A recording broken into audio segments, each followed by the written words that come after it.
We are live, guys. We're live. I'm Jeff with Ebayaddicts, and today I got one of my favorite guests on today. Mel is here back from Burnout. How are you doing today? I'm good, thanks, Jeff. How are you? I'm doing well. I'm doing glad. Now that you're here, I'm doing great. So go ahead and introduce yourself, just in case people don't know who you are. Go ahead and introduce yourself. Okay, well, my name is Mel. I'm full-time eBay seller here in Australia, and I have a channel called Back from Burnout. And yeah, you can find me on YouTube or Instagram under Back from Burnout. Yep. So Mel is an eBay seller, and she mainly sells books. And you live all the way in Australia, so it's like our time zones are completely different. It's like 5 o'clock in the afternoon here, and where you're at in Australia, it's like what, 8 o'clock in the morning or something? 7? Yeah, 7 o'clock in the morning. Goodness. Yeah, I'm not even close to being in the morning. No, you look fine. You look fine. So Mel, talk about how are things been going lately for you? Because we talked last, I had you on, might have been 5 or 6 months ago. Like, your YouTube channel has been blowing up. You hit 7,000 subscribers. You're in the process of moving soon to this new house. You got so much stuff going on. So kind of catch everybody up on what everything has been going on in your world lately. Yeah, so it's been a bit of a crazy year. I am about to move house in about 2 weeks' time. So not that you can really see behind me, but there's moving boxes and stuff going on. So we're moving into a smaller house. So we're kind of downsizing, which is tricky in itself, with a large family. And we're doing some renovations there. So it's all exciting times going on.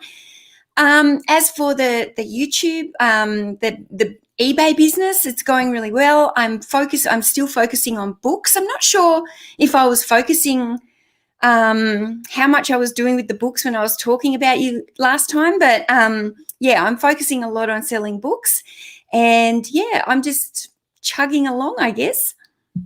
Okay, awesome. So Mel, how many items do you currently have listed in your eBay store right now? Well, I've got about 4,000 books listed at the moment, and I've probably got another 4,000 waiting for me in the death pile. Yeah, it's pretty crazy. I understand. I'm similar. I think my main eBay store, I just hit 6,200 or thereabouts, and so I'm trying to like grow it. But the thing is, when you start growing and scaling your business, you end up having a lot of duplicate items where it's like. You put the barcode in the system, but it's the same SKU number, so it's like the duplicate of an item that you already have in your store. So how has that been growing and expanding your store? Because there's some people, everybody's at different levels. There's some people that's just getting started. There's some people that have 5,000-10,000 items in their store. Like, how has your business been this year? So I don't really have too much. I mean, I've got a few duplicate books, but most of them have their own individual. They're done as I don't do them as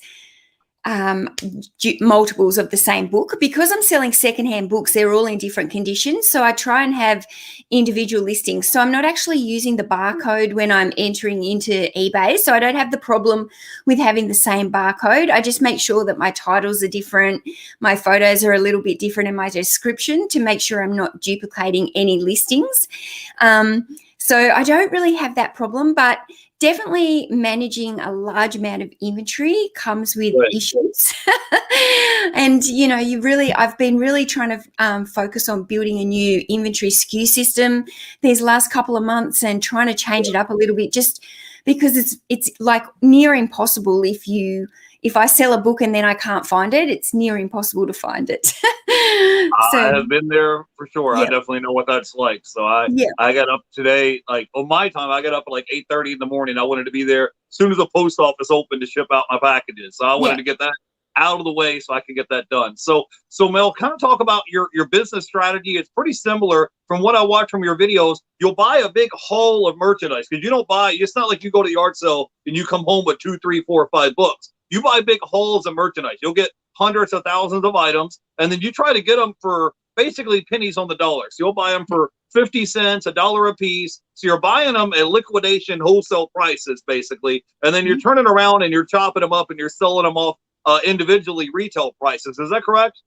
Well, yeah. So I buy most of my books either from Facebook Marketplace, from Gumtree. I've got a few charity shops that sometimes I get some deals out and I can buy bulky in that. But yeah, most of the time I'm looking to try and get lots of, like, at least 100 at a time of books.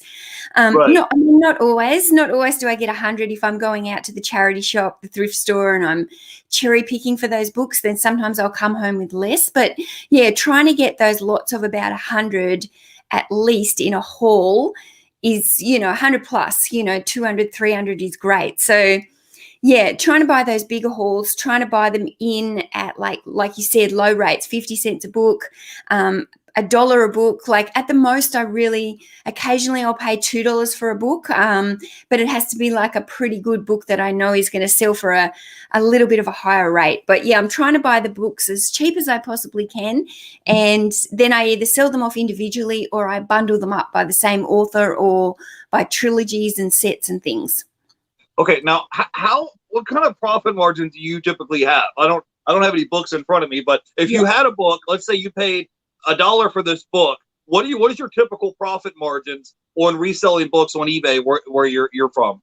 And does the customer pay shipping, or do you cover the shipping? Is that included? Yeah, so I offer free shipping with my books, just because it seems to be the normal. Like a lot of the big online bookstores that sell brand new books, they offer free shipping. So it's kind of become a bit of a norm with books to offer free shipping. So I do offer the free shipping and just kind of include it in my pricing. And, basically the lower end books that I would sell for $15, including shipping, and I would make about a $5 profit on that. But the average order that I sell is around the $25 mark. So, if I'm selling $25 and, I'm buying these books in at like 50 cents, $1, like even if I'm paying that shipping, it's a pretty good profit. So, and the fees. So I'm pretty happy with my, by bundling up the books, I can increase the average sale rate and try and move past those, cheaper individual books. Yeah, and also you can kind of encourage your buyers to buy multiple items. So when they go to the checkout store, instead of them buying one item, you can kind of persuade them, so to speak, to buy 2 or 3 items when they get to the checkout lane. So that kind of helps. So I've got to set up as well. We're live, so let's say hello to a few people in the chat. Okay. We got Urban Foster is here, says good morning, everybody. Keena is here, says hi, guys. We have Jen's Closet Jim, says hey, Jeff and Mel. Hope you all are doing well and having a fabulous day. Thanks for stopping by, Jen. We appreciate you. We have Ian J. Vintage, says hello, Jeff and Mel. We have Landshark Picker, says who is this? If you guys don't know, this is Mel back from Burnout. She's going to be like a YouTube celebrity, guys. She just hit like 7,000 subscribers, so she's way prettier than me. That's what it is. I'm telling you guys, that's got to be what it is. So we got my brother's in the chat. A bearded veteran is here. We have Kyle is in the chat. Says what, live in 2 days, twice in 2 days, awesome. We have Cara is here. Says hello, Jeff and Mel. Good afternoon. We have Travis R is in the chat. We have Josh. He says, good on you, Mel. And we have Montique. There is a star right there. Go, Mel. I told you she's going to be like a celebrity. I told you guys. So Mel, now talk to me a little bit. So you have these books, you get them. Somebody in the chat, Kyle, says she's already a celebrity. So, so you get these books on discounted wholesale prices, and then you resell them retail prices. Now, how has your business been so far? Because when you're doing this, you're a full-time mom as well. You have 4 kids. You live in Australia. You also are shooting YouTube videos, and you work full-time gig as a full-time reseller. So how has balancing been for you? Because I saw your rant video you did like a week ago. And I was like, this is why we love Mel, is because she just puts out this positive vibe and energy. And then it's like, once you put it out in the universe, you're like, okay, I'm good now. I've got my rant is over. I can get back to work now. So kind of talk about your rant video and talk about how is it that you go about balancing your day? Because when people work a 9-to-5 job, everything's structured for them. So there's no guesswork. They know they clock in at 9 o'clock. They go home at 5. Their lunch break is at noon. Everything is structured for them throughout your day. But when you're a reseller or an entrepreneur, your day is kind of free flowing. So talk a little bit about how you balance everything. I think the balance is one of the absolute hardest when you work from home. Like that is the hardest thing to to stay in control of. And I don't have it 100% correct. Definitely I'm better on some days than others. I had that little rant video a couple of weeks ago because I just found that my balance was off. So the things that I were like, the most important thing when you're running a reselling business is to list. You've got to list it to be able to sell it. And there's processes that go involved in getting it listed, but the listing is actually very, very important. And I was finding that I was getting caught up in the day doing other things so that the listing was getting left to the end of the day. And then I would get tired and caught up here at the house doing house stuff. And then I was like, oh, it's okay, I'll do the listing tomorrow. And then tomorrow would come and the same thing would happen. And then next thing I'd know, I'd be listing one day and then I'd be 2 or 3 days and I hadn't done any listing. And then I was going back and I was trying to do double the amount of listing to catch up. And it was kind of a vicious circle. And so I ended up just getting so frustrated at myself, and I ended up blurting it out in a bit of a accountability rant at myself. And I think it really struck home with a lot of people, that video, because there was a lot of people that came to me saying, I feel exactly the same way and I'm in the same boat. So I think it's just part of the roller coaster that comes with being a reseller. We go up and down with our motivation levels, and it's easy to drop accountability when you're your own boss because there's nobody standing over you saying, well, did you get your listing done? And you'll be like, no. And they'll be like, well, you're not going home until you do it. So right. I'm really trying to prioritize the listing now to first thing in the morning, just to make sure that then I know that one task that is the most important task for making money in my business is done. So I've been pretty good there. Every single day since I did that rant, I've challenged myself to do listings every single day on a daily basis. And I've been doing that. There's only been a couple of days where I've done it like later in the evening. And I've wished that I haven't. So I much prefer doing it first thing in the morning. I feel so much better and more productive through the day, knowing that job is ticked off the list straight away. Yeah, and so if you guys haven't watched Mel's video, she has almost like a little accountability board, like in your like little shed where you merchandise it. And then every day her goal is to try to get at least 50 listings done a day. And she has like a little marker, and then she'll write 50 or 56, however many you get done every day. And I'm just bringing that up because I thought maybe I might help somebody if they're in a similar situation. If they're like, hey, I get busy, running around doing errands, whatever it is I have to get done that day. And then the part of me getting the listing done kind of gets put on the back burner because you don't have a boss breathing down your neck telling you what to do all the time. So sometimes that could kind of fall through the cracks a little bit. So talk to me a little bit about what does your typical day look like for you? Because you're editing videos, you got to get the kids up for school in the morning because I don't have kids, so it's hard for me to tell other people like get to work, get busy. But you actually have a family, you have 4 kids, you still make time to shoot YouTube videos every week and get all your items listed and get everything shipped out. So kind of talk about what your typical day looks like to people in the chat, because I get people when they're like, hey, I have 3-4 kids, Jeff. You don't understand. It's way more difficult for me to get my listings done. I'm like, okay, well, I have people on all the time that have 3-4 kids. I had this one guy on Flip the World. He had 8 kids. He wasn't complaining, saying I can't get my listings done. He's like, I have 8 kids. I just get up and do what I got to do. So talk to me a little bit about what is your like morning routine? Like, what does your typical day look like? Okay, so firstly, I'm pretty lucky because my kids are a little bit older now. So I don't have to actually get them up and dress them and make their lunches. They can do all that themselves now. So I am pretty lucky, and they do catch the bus to school now. I used to take them to school, but getting them to catch the bus has made it a lot easier for me because it just means that I don't have to drop my workflow to go out and do a school run. So I'm very lucky that my children are 20, 18, 16, and 11. So the oldest one doesn't even go to school anymore. The second one's at uni. And so I've only got really the two in school here at the moment. So I'm pretty lucky in that way. But what I'm trying to do now is get up first thing in the morning, grab a cup of tea, sit down at the computer and do my 50 listings, send all my daily offers, empty all my message box by answering any messages or dealing with anything that I need to deal on the eBay front. And then I kind of head out, I get my coffee, and I'll go to the storage unit and each day is a little bit different in the storage unit. Some days I'm doing batch photography. Probably do the batch photography every second day. And then I come back and I can organize the photos to go off to my virtual assistant who's helping me draft the listings. And otherwise in the shed just varies basically each day. You know, some days I'm photographing, some days I'm sorting things and organizing it. Other days I'm doing hauls and I'm bringing them in, and 3 times a week I've got quite a lot of shipping to do. So I'm doing the shipping, and then in between that I'm trying to make videos in the shed. And then I quite often in the late afternoons I'm here doing my editing, and sometimes I'm up till probably, I don't know, 9 o'clock, 10 o'clock at night still editing my YouTube videos. So they kind of get made through the day, and then the editing gets done before and after dinner.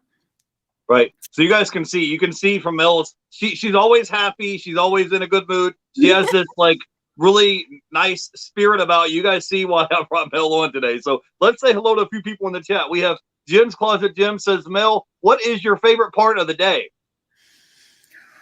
Ooh, I mean, the favorite part of the day would be here with the family, obviously in the evening. You know, I think spending time with the kids and just, you know, all that family stuff is always the favorite. But I think if I was talking about my work day, my favorite part of the day would definitely be just kind of, I enjoy being in the shed and just kind of pottering around and moving stuff around and doing. I don't mind taking the photos and all that kind of stuff. I kind of like all that process.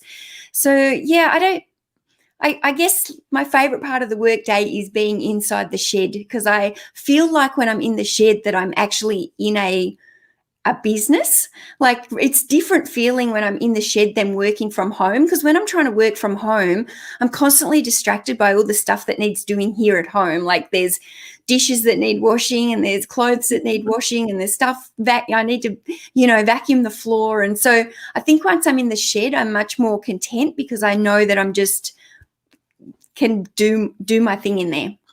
Yeah, you kind of have like your little alone space where you have there. So let's say hello to a few people in the chat. The chat is jam-packed today. Kyle was in the chat, says she has to deal with knuckleheads like me. I wanted to say hey to my buddy Joey Bada Bing 22 is in the chat.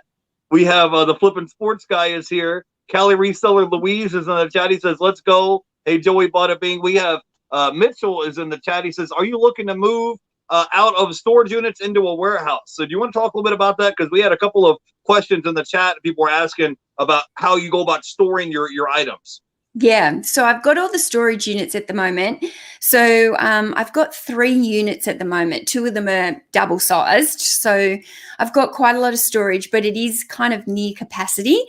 In terms of going to a warehouse, it's about double the cost for me here locally where I live if I was to upgrade to a warehouse, for probably not a huge amount more space.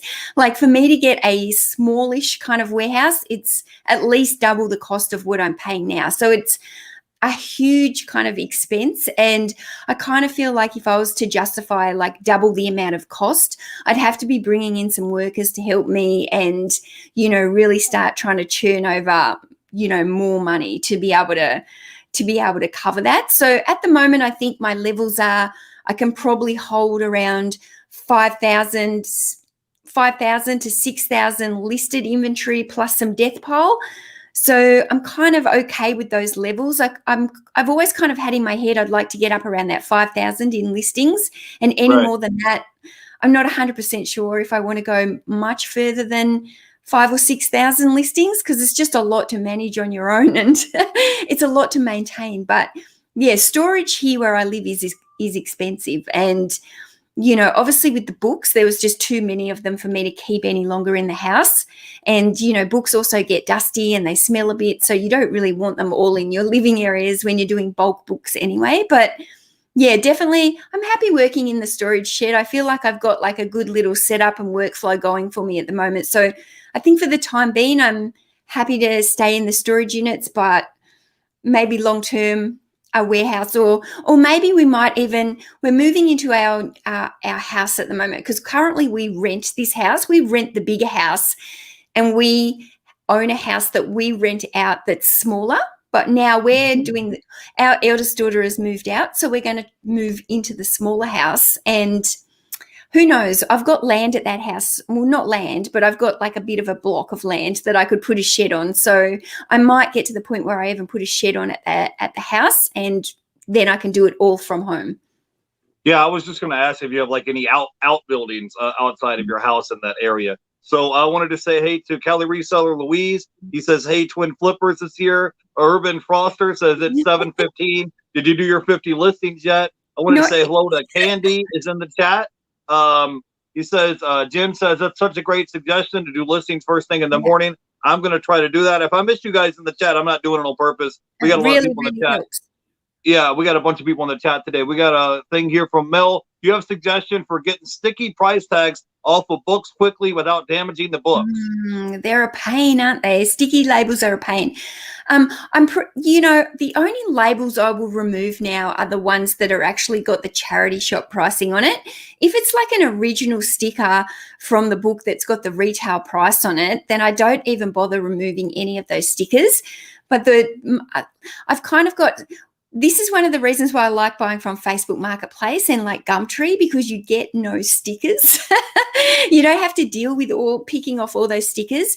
Some of my charity shops have got pretty easy stickers that remove, and then there's a few that are a pain, and they're the ones that I end up sitting in my death pile and procrastinating on because they take me longer to get rid of the stickers. But eucalyptus oil works quite well. I quite like just using like eucalyptus on a soft cloth. I don't find that really damages the books. Obviously, if it's a material based, it's a little bit different. But yeah, you can buy like some sticky removers and goo removers from your local hardware shop. You've just got to make the decision on the type of cover of the book, I guess, whether or not you think it might damage it. But yeah, most of the time I just pick them off without using anything. That's why I've got no nails. Okay. I wanted to say hey to the tat doctor is in the house. We have the Frugal Peanut Reseller is here. INJ is in the house. Captain Omni Shop Nerd is here. Landshark Picker is here. I'm not very great with pronouncing names. We got Mitchell is in the chat. National Storage says, Mel, how come you haven't moved into a warehouse yet? We just talked about that a second ago. So, Mel, I kind of wanted to talk a little bit about, because last time we had you on the channel, I didn't get a chance to talk to you much about kind of your backstory, because I was watching one of your YouTube videos the other day, and you said you used to work at McDonald's at some point. So talk about what is it that you were doing before you became a full-time reseller on eBay? Like, what was your like occupation? How did you first get started into reselling? And what was kind of like your motivating drive or factor to kind of like, hey, you know what? I think I'm done working this 9-to-5 job and I want to be self-employed and work for myself. Like, kind of talk to me a little bit about how that transition came about. Okay, well, I've been self-employed for 21 years. So my daughter is like 20. So basically before my daughter was born, I had my daughter quite young, and I was working at McDonald's. I was working there for 10 years, and I had been managing McDonald's for 7.5 years. So I was kind of in the McDonald's system, 14 to 22, 23. Yeah.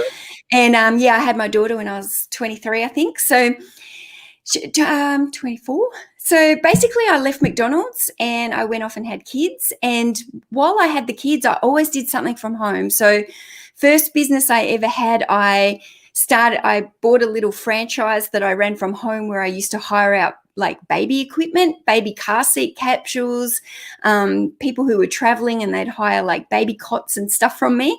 So I did the baby business for a while. Then I opened up a online party shop that taught me a lot. So I started that myself. I built the website, and back then, websites were quite a lot different than it is now. I learned a lot about SEO and just online sales, I guess, because I had the website. So I did the online party business for maybe about 5 years. What else did I do? I had a business where I ran the secondhand school uniform shop for one of the local private schools. And so my whole garage was full of secondhand uniforms for the kids at school. Right. And then before I actually did reselling, I was a family photographer. So I got into, as my kids got older, I was always there with the camera, like a lot of mums do. And I just fell in love with photography. So I bought like a really good camera and self-taught myself how to do photography off YouTube. And I don't know, I was just quite good at photography right from the get-go. I just kind of had the eye for it. And I all of a sudden I was taking photos, and it just became, everybody started asking me for photos. And so I went into business as a family photographer. I did that for maybe nearly 6 years, and I had a really good, thriving photography business. I was really quite popular photographer here in the area that I lived in, and I think I was pretty good at it. But I ended up getting quite sick, and I was sick with breast implants. They were poisoning me basically, and I got really sick, and in the end I was just in a lot of chronic pain, and holding all the camera equipment was heavy, and I just really struggled chasing around all these little 2 and 3 year olds with the camera, and I was just really constantly sick. So while I was taking time off the photography because I was sick, I ended up going into Instagram, started back from Burnout account to try and motivate myself and get out. I didn't realize at the time I was sick from the implants. And yeah, I ended up finding reselling along the way. I think the first reseller I found was called Hustlebee. I don't know if you know him. And he's a sneaker seller. Right. Well, he's a sneaker seller. So he's still on Instagram under the name Hustlebee, and he was selling Nikes from the outlet shop. And so I thought, I can do that here. So I started selling Nike shoes basically from our outlets. And I was doing really well. I probably got up to having about 100 pairs of Nikes here at home. And then I kind of discovered the whole secondhand side of reselling. So I moved into the secondhand side of doing clothes and shoes. And yeah, I ended up having surgery. I got myself fixed up, no more breast implants. And after I had the surgery, I thought I would go back to photography, but I didn't want to. I just wanted to stay reselling. So I never went back to photography, and I went full-time into reselling. Well, when you decided to go full-time reselling, was it the idea was you wanted to be kind of close to home and spend time with your family more? Or was it like, hey, I just want to be able to be more control of my hours and be able to work from home? Like, what was the aspect of it that you found most appealing about it? I think all those jobs that I'd done before, I had worked from home doing them. You know, the party shop was in my garage, the uniform shop was in my garage, the photography was just at home. So I was definitely used to being at home. I would actually really struggle after 21 years to go into the workforce and work for somebody else. So for me, it's always been about, you know, being home with the kids. There's 4 of them, you know, so it was always, to put them into childcare was expensive. So it just made more sense for me to be at home and try and earn some extra money on the side rather than going to a job that I didn't like, paying all this money for childcare and not really coming out anywhere ahead. So it just always made sense for me to stay home. And, you know, and I feel very lucky that, you know, really for my whole children's lives, I've been able to stay home and I'm here on call whenever they need me. You know, if there's a doctor's appointment, I just drop what I'm doing and we go to the doctor. You know, if they need to be picked up from school, I can just go and pick them up. So yeah, I feel very lucky that I've been able to do that all these years. And reselling is great for, you know, mums who want to do that. Yeah, it can be difficult when you're like, hey, I made all this extra money at work, but then all the extra money you made, you turn around and have to go pay a babysitter or a daycare to raise your kids. So it's kind of like whatever extra money you thought you made at work, you just got to go pay for childcare. So I definitely can understand that. So I just wanted to talk briefly. You said in your video that when you were working at McDonald's, it taught you kind of how to do things in a structured way. So now that you're like self-employed, you have more of a structure to the way that you run your business. So can you talk a little bit about how your business is structured? Like you get the merchandise, you bring it in, then you kind of sort it. You sort it by author. Do you kind of look at it and say, okay, these books are damaged and I can't resell these books? Like how exactly does that work? Yeah, so I have like in my death pile room, I have shelving systems set up like A to Z. So when the books come in, I put them on the shelves from author, and that way I can see whether or not I've got books by the same author that I'm able to bundle up and make some sets. So if I'm buying like a haul that I have cherry picked and I know what's in it, I will try and deal with that haul straight away because I will actually remember if there were sets and what goes with what or what's individual. But if I'm buying like large hauls and I don't have a clue what's in those hauls, then I really need to sort them onto the shelf so I can look at what I've got, because I do make more money by bundling up, especially those fiction books. So I definitely make more money by bundling them up. So putting them onto the shelves like that is much more efficient than, listing them individually and then 3 boxes later finding more books by the same author that I could have bundled up, and then I have to go back and re-photograph them and stuff. Okay, so, cool. We got a bunch of people in the chat today, so I want to say hello to Ian. He says, I've been doing a few listings each day, just steady, nothing spectacular. We have Cara is in the chat, says, I have some lubricants oil in the cupboard. That's weird. We have Urban Foster is here. He says hair dryer works well for removing the stickers. We have the Tat Doctor says he has a question. Says, Mel, what is the best and worst jobs for you in your business? I think he meant like as far as like what is the part that you like doing the most and like doing the least? Because I know that maybe it's taking photographs and listing the items. You just like the shipping part. Like, what's the part to you that you're just like, oh my gosh, I got to go do this today? Like, what's the part that you dread the most? Okay. I do love the shipping. I find it quite exciting to do the shipping, see what I've sold. I enjoy the whole packing process. I find it quite therapeutic because I've got such a system going with the books that I literally stand in that one spot at my packing station, and I find that quite therapeutic. Put the music on or put a podcast on. The bit that I like least would probably be the bit like if I start to feel overwhelmed by the death pile and how much there is in there and how much I've got to unpack and sorting. That's probably the least part I enjoy, but I try and make it a little bit more fun by turning it into a video, like sorting through things. And then it becomes like, okay, I'll make this into a game almost by making it into a video. And then I end up feeling really productive because I've got something done that I would have probably otherwise procrastinated on if I didn't sit down and go, okay, let's make a video on this today, doing this task. So those are probably the tasks that I dislike the most, but I do try and make them into something fun and positive. I'm with you. I think probably my favorite thing is probably going sourcing and getting the merchandise. I don't really mind listing because a lot of times I'm listing, I'm in my room, I got my air conditioning on, I got my fan on, I have my music blaring, and I could just get into my zone and list. But my least favorite thing is probably pulling orders because I live in Florida and it could get hot and humid. And sometimes if you go out in the middle of the day and I'm in the shed pulling orders, it can be, 100 degrees out in that shed. So I don't have an air conditioner in my shed. So when you're out there for even 30 minutes, you'll go out there and you'll just be drenched in sweat trying to pull orders. So I know, but it's like, it's like, nothing good comes to people that settle their butt. So you have to get out and do what you got to do. I'm trying to either kind of like make it where either get like an air conditioning unit in the shed, but I'm worried about someone breaking into my shed because I have over $100,000 worth of merchandise active listed on the platform. So I don't want someone to like break into the shed, or I'm trying to go at night in the middle of the night at like midnight, 1 o'clock in the morning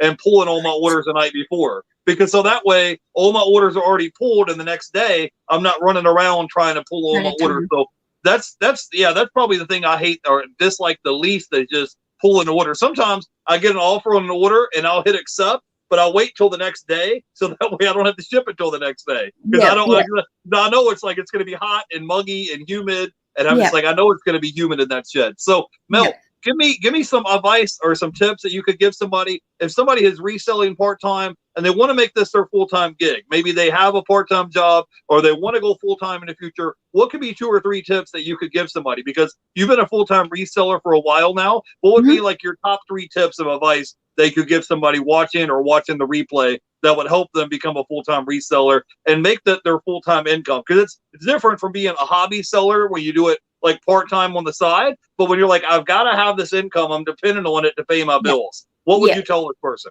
Okay, so first of all, like I would say go slow.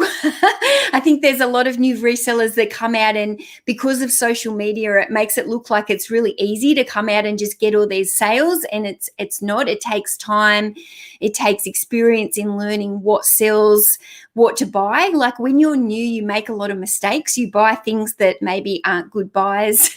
You pay too much for things. You buy things that just don't sell. So I think it definitely in the beginning, I feel like work out what platform that you want to sell on and what type of business you want and what you want to sell, whether or not you want to sell secondhand goods, retail arbitrage, like if you want to do bulk like Amazon or something. But I think it's really a matter of working out those few things first. You work out your why, you work out what you want to sell, you work out where you're going to get your stock, and then you work out the platform you're going to sell on, and then you just you learn that platform and you learn everything about it, and you spend a little bit of time. I would never recommend for anybody who's just starting reselling to go out and like want to do it full time. Like you really got to learn how to do it first. And if you're used to having another income, you will find that eBay is like a real roller coaster. Some days it's up, some days it's down, and you have to I try and work my numbers more out on a monthly basis rather than a daily or a weekly basis, because some days it's just so up and down. So you have to be prepared for that. So if you need that income, I would say build up some, a few months worth of savings funds first before jumping into full time, because it's definitely a hard thing to do full time. Yep. I think the biggest thing is just having to be able to reinvest your money back in your business. You have to scale and grow your business, and you have to have a certain number of stock of items, like backlog of inventory for your store to grow. Because if you have 10 items or 100 items in your store and it's like, hey, I want to go full time, you may not generate enough revenue to cover your expenses. So that's one of the things where it's like, it may take you 2 or 3 years. It may take you a period of time of you reinvesting your money and buying more stock, buying more inventory, growing and expanding your store before you can get to the point where you're like, oh, I'm good now. It's almost like, I don't know how to explain. It's almost like a bird that's trying to like leave the nest. And it's like, you don't have your wings yet to fly, and you think you do, but you don't yet. So I would say it takes a good while of actually growing, developing, expanding your store, and also expanding the places where you go to get inventory as well, so they definitely they do say that it can take up to like 5 years to really start making in business. And I definitely think like with reselling, when you go full time for the first 2 or 3 years, a lot of people don't even pull like a regular income. I mean, I still don't pull a certain amount every single week as a regular pay. I invest a lot of money back into the business to try and grow the business to that point where it is making that steady amount of money. And I definitely agree with you. You have to have some funds there to be able to reinvest it back to be able to grow it. And the only way you're going to make more money is if you can grow it. So you need to be putting back into it. So yeah. Yeah, they say that most small businesses fail within the first 5 years, and I think probably one of the biggest things is it's all about capital. If your overhead expenses is here and your income is here, you're in trouble. If you have so much, if your debt and your overhead expenses is here and your income is here, you have a problem. So yeah, the thing is, it just takes a while. It may take 2-3 years to just kind of get into the niche, get into the flow of things. So next thing I wanted to talk to you, Mel, is how do you stay motivated? Because sometimes everybody has days where you're just like, you just kind of, it's not that you want to throw in the towel, but it's just like, I'm tired. I don't feel like doing this. I don't feel like listing items. I don't feel like shipping. I don't feel like listing. Like, how do you get up and stay motivated to kind of have tunnel vision where you're like, okay, I've got to buckle down to get because it's hard sometimes. You don't have a boss saying, okay, you need to be here at work at 5:05. You don't have somebody telling you to do that. So you kind of have to just be partially self-motivated, but also, it's important to be, surround yourself with like-minded people. Like, for example, I have my little brother and he calls me every day. How many items did you get listed today? Did you do this? Did you do this? Did you do this? And every day he calls me and he's on my butt about it. So what is it that kind of keeps you motivated when you don't feel like getting up and doing what you got to do? I think motivation is one of the hardest things when you are self-employed. I think one of the biggest things is being self-aware. So you need to be able to recognize when you're in those slumps, and then you need to be able to give yourself a kick up the butt, which is what I did in that rant video for myself. Like I was very self-aware that I was in a bit of a slump and I needed that kick up the butt. And then it's got me going again. But yeah, I think having, like you said, you've got your brother there, having an accountability partner makes a lot of difference. If you've got somebody who's following up on you, checking in if you've done your listings, like if you can find a person like that, that is really going to help with your motivation levels. I think just trying to as well, like sometimes in the reselling community, it becomes a little bit negative, and you can see it in the Facebook groups. There's a lot of complaining about my sales are low, I've got this bad customer, I've got, negative feedback. And there are negatives that are involved with eBay, but sometimes you have to remove yourself. If you're feeling, triggered almost by reading all this negative stuff, if somebody's complaining about something and you can feel yourself then going into that complaining, oh yeah, I hate eBay mode, then you need to kind of step away from it and pull yourself out of it, because that just brings your motivation levels down so much. So like you said, who you surround yourself with makes a huge difference to your mindset. And yeah, I don't know, I try and keep my circle small and just stay positive. And yeah, I think it's just being self-aware, very self-aware. You have to know when you're in those slumps, because you have to find a way to pull yourself out of it. And everybody can do that in a different way, but sometimes you need to step back, clear your head, go for a walk. I like to do like a brain dump where I sit down, take a notepad of paper. It's almost like a verbal, like a rant, but on paper, like just get everything down that you need to do or things that are bothering you. And then once it's out, you can just go, deep breath, let's do this. Like it's all about getting back into that. Okay, let's get it all out and then let's do this. Right. Well, we all are going to have down days from time to time, but like I said, if you surround yourself with a group of people that can just like you said in your YouTube the other day, you're like, I have 7,000 subscribers that kind of put my feet to the fire and hold me accountable. But it's just important to have people to check up on you. It's like, all right, Mel, it's time to get up now. Like you had enough pity party. You had enough sitting around watching TV. It's like, you got to move. You got to get up off your butt and make something happen now. So let's say hello to a few people here in the chat. My buddy is here today. Drew from Profit Monsters stopped by. We have Wendy just stopped by in the chat. We have Urban Foster says, I can answer that. She has a crew of people that boss her around. We have Megan's one of them. Megan is one of my accountability partners. She she messages me every day. Have you done your 50? Have you done your 50?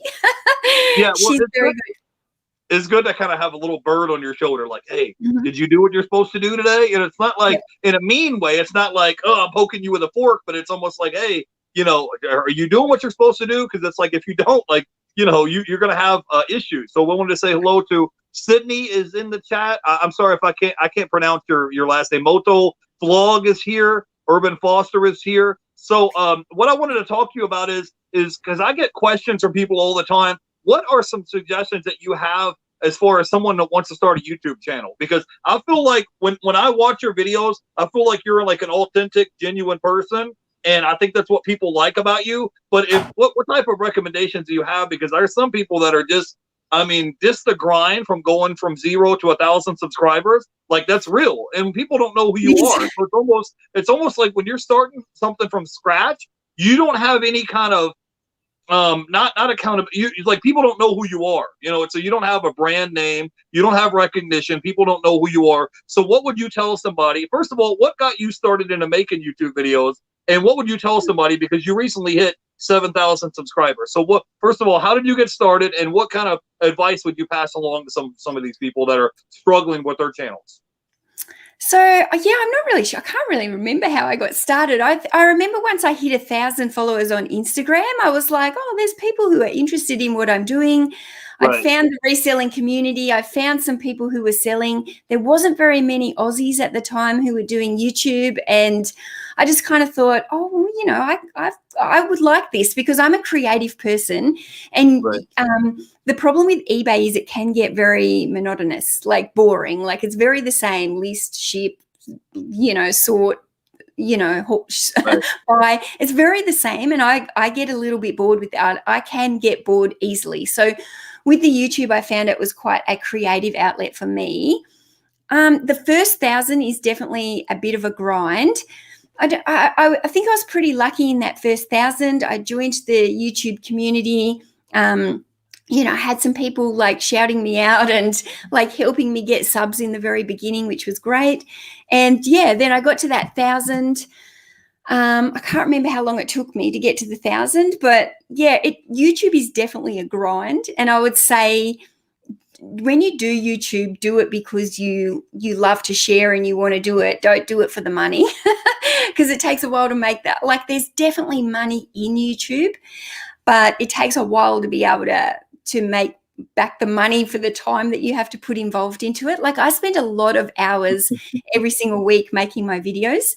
So, right. you know, you don't really get compensated for that for a long time. What else? I would say, yeah, try to be as authentic as you can on YouTube. I think, yeah, just trying to keep it real. That's what I do. I just try and share the ups and downs of being a reseller and just like how it really is in the day in the life in my shed, and bring a little bit of fun to it, I guess. So yeah, it's hard. YouTube is hard, but I would say if you love sharing and you love being with people and being creative, then by all means get out there and have a go at doing it. You've got nothing to lose, but just make sure you're going into it for the right reasons. Don't go into it chasing for the money.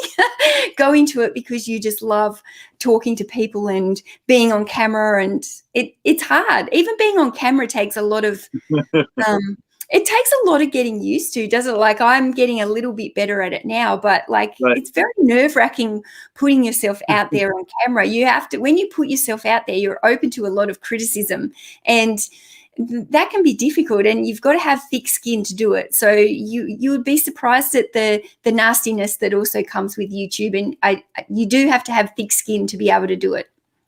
Yeah, I'm with you. Yeah, guys, if you actually tabulate how many hours that you put into YouTube, and it's like even when I'm not producing content, I have to do research. I might have a guest on, and I'm spending sometimes 2, 3, 4 hours researching information of things to talk to the guest about. So when you actually add up the amount of hours that you put into it, for a long time, you're going to be making less than minimum wage. So don't think, hey, I have a YouTube channel. I'm going to be the next PewDiePie or the next Mr. Beast. Like it takes a long time just to get any traction to start, get into some upward mobility. And even then, it's more about not what you can gain. It's more about what you can give and provide to people in the community. So once you're with and being around, probably the biggest thing that I love about YouTube the most is so many doors that it opens up, and I get to meet people from all over the world that I would never get to meet otherwise, because you're all the way in Australia and I'm in Florida. So the chances of us running into each other is like zero, next to zero. Like we would never run into each other. So the only way we'd be able to meet people is be able to kind of have a community, because when you're a reseller, you kind of work in your own domain, and it can be lonely. You're kind of you feel like you're by yourself sometimes. It's not like when you go to church and you have 200-300 people in a congregation and they're like, hey, how are you doing? How is your mom? How is your family? You don't have that type of water cooler moment when you're self-employed. So let's say hello to a few people real quick. I wanted to say hello to Ebayaddicts Reseller Solutions, says Mel is right. Get into something that make a difference, not just for the money. We have Sydney Motovlog, says Australians don't like watching YouTube videos. Really? I didn't know that. Urban Foster says, it's a great idea. I couldn't keep growing eBay without my crew of accountability partners. Says that's what surprised me most is about the horrible and hateful comments from people. Well, there's good and bad people everywhere. So it's nothing you can do right or wrong. You're not going to make everybody happy 100% of the time. You just got to do you and be you. And the way I look at it is like, I got started in reselling from watching YouTube videos. So if I can just help one person, help that one person, the way so that one person helped me. Like once I got started watching YouTube videos and I saw this guy, I went from working in a factory driving a forklift, and he was showing me like, hey, I'm going to make over $1,000 profit in like 2 hours worth of work of all this merchandise that we hauled in the back of our van. And ever since I watched that video, my life's never been the same since. So if I can just help just one person change their mindset from being like, wow, I don't have to work 50, 60 hours in 100-degree heat driving a forklift. There's other opportunities out there. So if you can just help one person, then it's worth it, right? So let's see. We have Ebayaddicts Reseller Solutions, says Mel. If you could outsource one component of your business, what would that be? What would you say? Because you do have a VA that kind of helps you list items. So you want to talk a little bit about that and talk about how it is that you kind of outsource your business or how you run your business. Talk a little bit about that.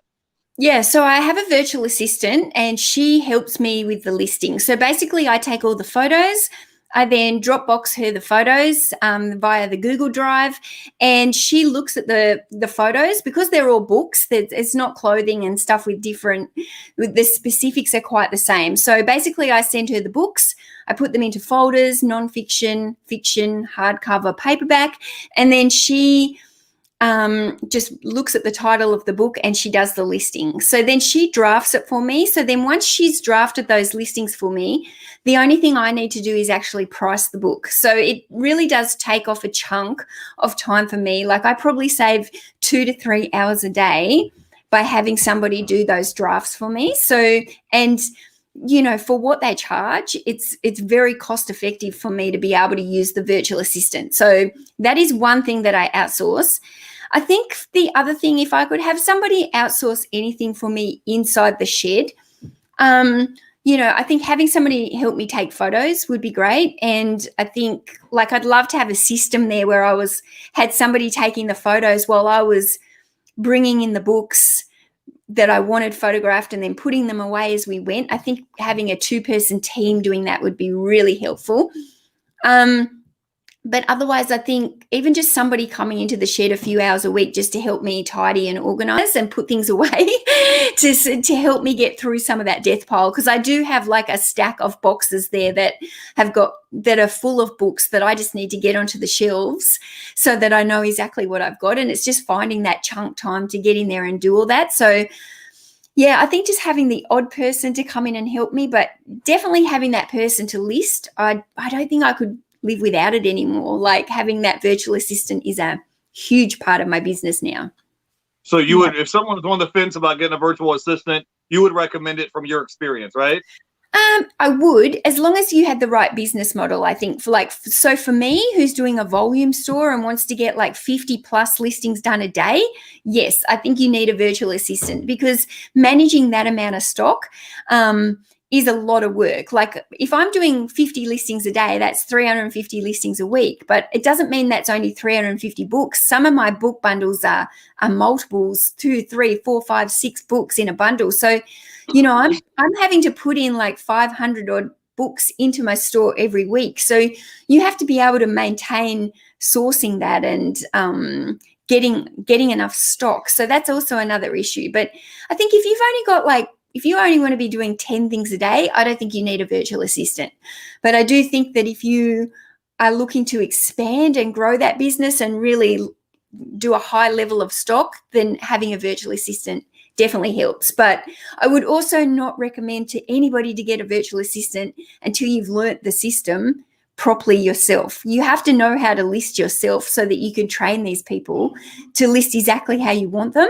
And you need to know exactly how to list. So if there's any problems, you can pick it up. So I think a lot of that sometimes I see new resellers, they come in and they're watching all these YouTube videos and they just think that having the virtual assistant is a normal part of it. And I don't think it always is. I think you need to build up to having a virtual assistant. Okay, cool. I want to say hello to a few people in the chat. We have Landshark Picker is in the house. He says, I've ran into mail before, just saying. Well, if you ran into mail at like the grocery store or something, you're lucky. I never get a chance to do that. We have Violet is in the chat, says, hey, Mel, I love your videos. How down to earth you are. You inspired me not to overlook books at the thrift store. We have Outcountry Sells is here, says, hey, everybody. The Tat Doctor says, question, can I apply for the photographer job online, Mel? He wants to know if he can help you be your photographer. So... Well, Mel told you she's already a professional photographer. I think she's got that part down. So, Mel, I kind of want to talk to you about something real quick before we let you go. I want to talk about goal setting and being a goal-oriented person because I feel like that's something that some people struggle with. Like yesterday, for example, I listed 200 items yesterday, right? And I was just in my zone listing items, but I just woke up. So far today, I've listed 0. Because I literally just woke up like an hour ago. So what would you say or recommend to people? Like what are some of the tips or tricks you can have to help somebody be like goal oriented or goal setting and saying, hey, this is my goal that I need to achieve. I'm here. I'm trying to get from year to year. Could you talk a little bit about that? Because I feel like you have a lot of that in you. You don't always talk about it, but I can tell by talking to you and hanging out with you, you have a lot of that energy there. Like this, like I have this target in mind that I'm aiming at. Can you talk a little bit about that? Yeah, I think when you have a goal, have I got a delay here going with my camera? Hold on. You're good. Is it all right? I can see it's making a funny thing. Okay, you're good, Mel. You're good. When you have a goal, you have to know your why. So you need to work out your why first. Like, what is driving you to make that goal happen? And if you don't have a why, then it's going to be really hard to reach that goal and make that goal happen. So first of all, you've got to work out your why. Why are you doing something? Why do you want something? What do you want to achieve from this in the long time? Are you doing this because you want to save for a holiday? Are you doing this because you want to pay for this? Is it, whatever your reason is, you've got to work out that why. And then every time you go into those slumps, you can use that why to drive you, and you have to come back and remember why you're doing that. And that will help drive you and get those goals done and help motivate you. But yeah, I think having goals, writing them down, knowing having short-term goals. If you're not a real goal-orientated person, I would always go back to the short-term goals rather than long-term goals, because short-term goals, you can make them happen, and then you can see that you get excited when you see that goal happen and you achieve it, right. And then it makes you want to go in and get another goal done. So if you're not a real goal-orientated person, I would definitely start with smaller short-term goals. And it's a bit like the snowball, isn't it? When you're doing a debt snowball, you pay off the smallest one first so you get that momentum going. I think a goal is very much the same. You need to be able to, see something. You need to be able to go in for something and see what you want and know that why. And then, you've got to set targets, and you've got to push yourself. Okay, awesome. We have a question real quick from Ebayaddicts Reseller Solutions. He says, does Mel plan to do YouTube lives with guests in the future? Mel, you just did a live yesterday, right? I was there. I was at your live yesterday. I don't know if you saw me, but I was in the chat. I was like saying, go, Mel, go, go. I was last year I did a lot of lives with guests. This year I haven't done so many. I kind of changed the direction with the YouTube this year, and it kind of worked for me. So I do want to do some more chats with some guests. It's just I've got to be I do have some guests that I would love to chat to, and I love going onto other people's channels and talking with them. So I think you will see some more videos down the track with me talking to guests, and I'm always open. If there's somebody that you want to see me talking to, then send me a DM message and I can look into that as well. Yeah, so that brings me to the next thing I wanted to talk to you about. What are some of the future projects that you have? Because little birdie told me that you may be starting another second YouTube channel soon. So talk to me. What are some of your future endeavors, some of your future projects that you have coming down the pike that we can expect to see from you in the future?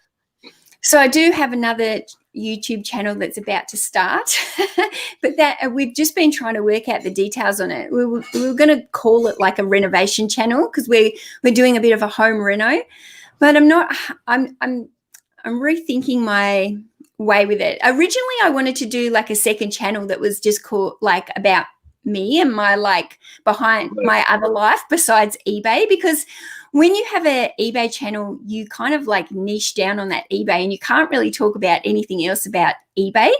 But I guess kind of being a mom and other stuff, there's other stuff that I'd really like to share on a channel, and I really enjoy making the videos. So definitely there's going to be a second channel that's coming that's going to be more about me vlogging my daily, not my daily life, because a lot of that's eBay, but just vlogging things in my life that are other than eBay. So that's definitely coming, because we've started the home reno. So I have started making those videos behind the scenes. I just wanted to get a couple of weeks behind me before I launched them. What else for my YouTube channel? I don't really know. I want my channel to grow. It's just my eBay channel. It's just a matter of I don't know. I don't really pre-plan that very much. I prefer to just keep it real and share what I'm doing, like what's happening that day, rather than being too structured with it and scripting them out too much. I I did more of that last year, and I don't think it really worked as well for me. Keeping it real and just making the videos as I go about what's actually happening in my reselling life, I prefer that. Yeah, awesome. So, so Mel, how are things going with your move? You're in the process of moving to a new house, a new location. How has that transition been going for you? It's hectic. Like, it's been hectic. You know, like, it was a big job even just moving the business to the storage units in its entirety. But yeah, now we're downsizing in a house, so that's, you know, and renovating it, so that's a challenge. So I think the next 2 weeks are going to be the busiest for me, because we move out, I think, on the 21st of May, which is a couple of weeks, I think. Maybe it's like 2.5 weeks. So yeah. Yeah. Okay, awesome. Urban Foster says, I love to see Mel talk to Rockstar Flipper. Yeah, I've reached out to Rockstar Flipper recently. He lives actually here in Tampa, nearby where I live at, but he's in the process of moving himself. He's moving. He's like been staying in this hotel room in Orlando, and he's in the process of getting a new house built. So he's in the process of moving. So I've tried to reach out to him, and he's just been busy.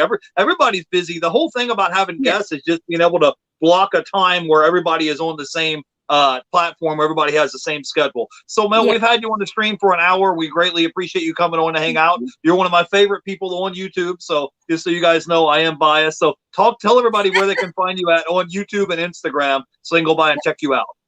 Okay, so YouTube and Instagram, you can find me at Back from Burnout. And yeah, I do have a Facebook page, but I don't really use it very much. I just, it's kind of just set up there. I share some of the same videos, but yeah, Instagram and YouTube is where it's at, Back from Burnout. Okay, cool. I just want to give a shout out to a few people in the chat. We have Charlie, Recycled Revenue is in the chat. Urban Foster was here. Ebliss Reselling Solutions was in the chat. The Tat Doctor was here. Outcountry Sales. We had Violet here. Landshark Picker was in the chat. Kyle was here in the chat hanging out with us. Sydney Moto Vlog and anybody else in the chat today. I might have missed you guys. So that's about it.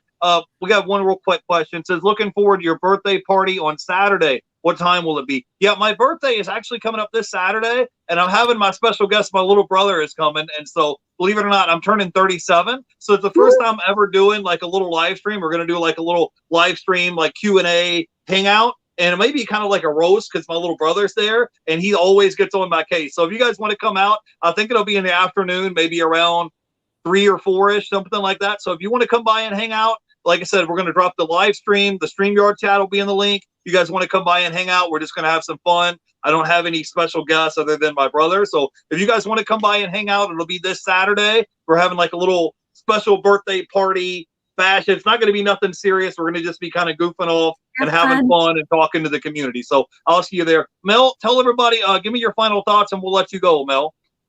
Oh, final thoughts. Go get it done. No, just get it done. You know, like stay positive, stay motivated, get everything done, and have fun with it. Have fun with reselling, because, you know, we're pretty lucky to do this job. So go out and have fun with it. Yeah, you know, there's a lot of people like we were talking about earlier that gripe and complain, and I'm just like, man, you got life so much better than everybody else. You just don't know it. So this is like, you get to work from home, you get to sit in your recliner, list items on eBay, work from home, and get paid for it. You know, nobody else gets to do that. Everybody else has to wear a uniform, punch a time clock. You know, a lot of other people dread getting up and going to work in the morning. So if you can be self-employed, you're blessed. Absolutely. You're blessed and highly favored. So hey, that's it for me, everybody. I don't have it. Right. You really are. You really are blessed and highly favored. You just don't realize it. So you just change your mindset from being down and out to just being, hey, you know, I'm blessed. If there's something good or bad happens, I'm going to be up here. I'm not going to be down in the doldrums. It's about your energy, your vibration that you put off into the universe. If you're down here, you're like, oh, why does all this bad stuff happen to me? You know what's going to happen? More bad stuff is going to happen. You know, Absolutely. It's like, if you're up here, I totally agree. Yeah. If your energy and your vibration is up here, I just believe that stuff is going to happen. So anyways, if you guys want to come by and hang out with me, I will see you Saturday. We're going to just scoop off, have like a little birthday live stream, hanging out with my guest, my little brother. So he'll tell you all the stuff behind the scenes. He talks all kind of major trash talk. So if you want to come by and hang out, I'll see you there on Saturday. Go follow Mel back from Burnout. She's one of my favorite YouTube content creators. So I'll see you guys then. Thank everybody in the chat for hanging out, and thank our guest Mel for hanging out with us today. Bye, everybody. You guys have a great day. Bye. Bye.